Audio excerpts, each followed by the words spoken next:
Today I wanted to have a little talk about the accessibility of buying a game. Where is that line in the sand for you or me when I don't want to purchase a game for some reason or another? Welcome, my name is Harry Jacobs, also known as the North of 60 Gamer. The reason I'm known for that is I live in the Northwest Territories, which is 62 degrees 42 minutes north. Also, it refers to my age, somewhere north of 60.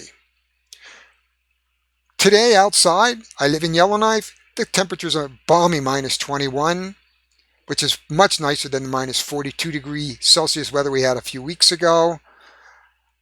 We have passed the equinox, so we're past the longest night of the year, which happened on the 21st, which in case we got 20.5 hours of nighttime. But Christmas is well past us now, and there's lots of new campaigns coming up in 2021. But I noticed just before Christmas that I think one of the big campaigns crossed the line for me on the accessibility of adding a game to my collection. I wanted to back this game, but I didn't. And don't get me wrong, I make a good living up here in the north. But with all the buying that happens around Christmas time, I couldn't afford it. It would be nice if the designer publisher at that time said, I'm just going to hold off to the new year. Don't get me wrong, I think the campaign has been fantastic. But it is, if there was one thing holding me back, it's my own completionist attitude on having to have everything. Therefore, if I can't have it all, I'm not going to buy. A good example of this recently, just before Christmas, a campaign dropped. The game was listed for 179 US with a $49 US shipping charge. When I add in the exchange, we are talking about $300 Canadian right before Christmas. Sorry, that's a big no for me.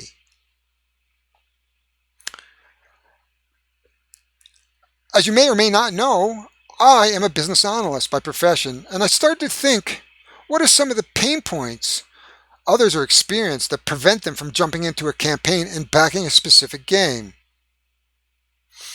So I wanted to take a few minutes to dive into a few of these aspects and talk about them. Maybe in your own experience you share some of them, or maybe you make enough money that you back everything and anything. And this is due to the fear of missing out on what a publisher and designer has added that makes you want to buy an expensive game right before Christmas. But I want to state up front, these are my opinions. What I've done is gathered the answers and opinions by asking others the question about what stops them from jumping into a campaign. Note I use the word campaign as I did not want to pick on any one of the funding platforms that are out there, whether it's established or having its very first game on its own new platform. You can also agree or disagree with what is being presented, but remember, opinions are subjective to those who give them. If this is the way someone feels, we have to respect that opinion. But why a person skips a campaign, it was interesting to see a lot of various answers to this, my question. In general, most of the answers were the same. That point I will keep to the last point of this one-sided conversation we're going to have today. First was that campaign that I did not back. They updated the game, but didn't offer an upgrade pack to those who had bought the previous edition. I have to admit, I know which campaign that was, and I backed the third edition despite having the second edition because of that. But it's a great game, and I'm just going to resell the second edition, or I'm going to give it away to somebody in my club at some point. Another interesting point was ensuring that the game was reviewed by a known trusted reviewer. I won't say who they mentioned, as everyone has their own opinion on who they trust. If I was to speculate to why this was an issue, I would say that if they did not garner interest to one of the mainstream reviewers, those who wish to buy may not jump in as they lack the faith in the product in some way. Now, I do admit that I often use this reasoning, that if I don't see a mainstream reviewer on a Kickstarter that I'm looking for, I'll usually pass. This tells me that it didn't really garner mainstream interest in the game. Unfortunate, because there's probably some good games, but you get some unknowns, and I'm just going like, no, thank you. Another one was, they look at the arts and mini. Wow, is it popular? Does the game catch my eye? Is it appealing in some way? These are the aesthetic values of the game. This is a dangerous way to evaluate a game. In my opinion, the play of the game is more important than the way it looks. Coming from an age of 4-color maps and 2-color half-by-half counters, I want that game to be solid before I look at the aesthetics of a game. This really, to me, is a small part of the value proposition of the game, the arts and the mini and the way it looks. The bigger is, how does it play? The next one is how often I look at the games, the perception of the value of the game.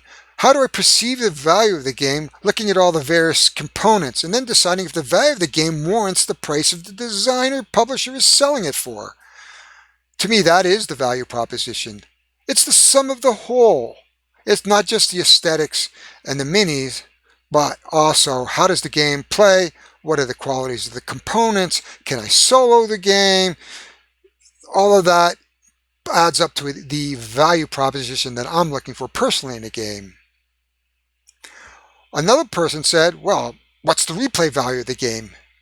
Asking the question of, if I buy the game, will it sit on my shelf? This is important as I still have a number of games sitting new and shrink. Yet there are other games that get played regularly. My biggest problem is that I try to get games to the club table. We have a club when there is no COVID that met bi-weekly. I would bring games, others would bring games, and I'm very excited to play this game, but somebody brought that game and that's what the group wanted to play. So it's hard to get a game down to play when you only have so much time to set up, play, and tear it down. And as I mentioned earlier, COVID is an issue right now, and I have to look for solo games or games that have a solo meaningful experience. Another big one was postage, and I can understand that, but even Canadian postage can be more moderate as compared to other parts of the world. Another is, how long is the game going to be tying up my money? I don't mind a 12-month delivery, as I know deliveries will take 18 months. But when they start out with an 18 to 24-month delivery, and they're allowing for delays, 2 years or more waiting for a game? No, thank you. It's my money. I want to spend it. Another person mentioned player count. They want to make sure the game covers that 1 to 5 player count, which means solo mode as well as a 5th player. On average, I would say most of the time 2 to 4 is the norm. But more and more, and thank goodness for that, we are seeing more solo games as well as games that support bigger player counts.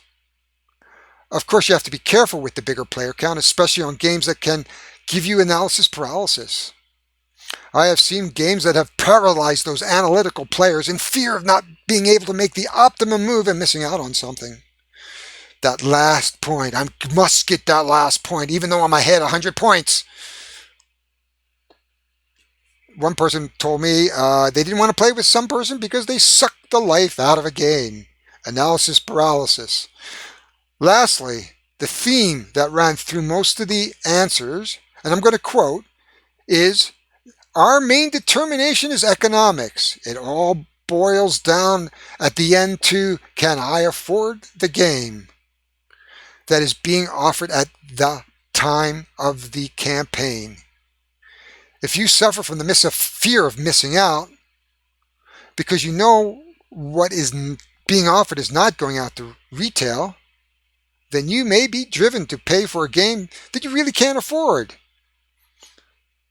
And then take a chance that if it's not liked, sell on the secondary market. One player said, I'm perfectly happy with that.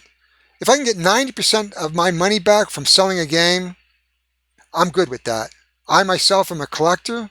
I want to buy the right game for the right price that meets my personal value proposition, which is the sum of many of what I brought up earlier in the last few minutes. I think what brought this on was I am miffed at the timing of a certain campaign. Now, that's not to say I'm not happy for them, and they, at this point, I think are approaching $3 million, and they will have plenty of patrons jumping on the wagon to buy the game. But really, you want me to jump in with $300 at Christmas time? I just can't do it.